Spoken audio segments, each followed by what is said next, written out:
இந்த இடத்துல உயிரோட நின்றுட்டு இருக்கீங்க. அத்தி நீங்க ஓட்ட பிச்சையில தான் என் உசுறு பொழைச்சு கிடக்குன்னா அந்த உசுறு பீக்கிச்சமான வேணா வாங்க நேருக்கு நேரம் மோரி பாத்துருவேன். யாரும் பகையில அம்மா சோடிச்ச கேஸ் தானே வாபஸ் வாங்க. எது சோடிச்சு கேசுக்கிறியா? என் நிலத்தை விலை பேசுறியா? நான் கொடுக்கல. பெரிய மனுஷன் அருவாளாலும் இங்க அருவாளும் பேச பாயும் பேச. இப்ப சொல்றேன் எல்லாரும் கேட்டுக்கிறங்க. சொல்லுங்க மாப்ள. கோடிக்கணக்கில் ஒட்டி கொடுத்தாலே என் நிலத்தை விற்க மாட்டேன். நான் உட்கார்ந்து இருக்காரு கோயம்புத்தூர் கொண்டராசு. அவர் கிணத்துல தான் தண்ணி வருது. அம்பிட்டு தண்ணி தான் எடுத்தா அவர் கிணத்துல வாங்கி குடிச்சுக்கிற வேண்டியதுதானே. அவர் விற்பாரு எதை வேணா விப்பானு என்னையவா சொல்ற?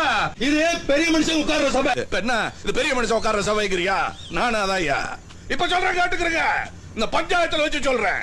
என் சொத்துல கொஞ்சத்தை பொதுவுக்கு எழுதி வச்சிடுறேன். நாயக்கரையும் எழுதி வைக்க சொல்லுங்க. பெரிய மனுஷன் ஒத்துக்கிறேன். மாப்பிள என்ன பேச தெரிஞ்சிட்டு பேசியா? பொதுக்கு இதுக்குன்னு பேசிக்கிட்டு கொட்ட போறேன் கொடுப்பேன். இப்ப சொல்றேயா என் நிலத்துல ஒரு பகுதியை 15 அடியில தண்ணி வர்ற அந்த கிணத்தையும் சின்ன கோளாறு பற்றி மக்களுக்கு எழுதி கொடுக்குறேன். எங்க நாயகரை கொடுக்க சொல்லுவா.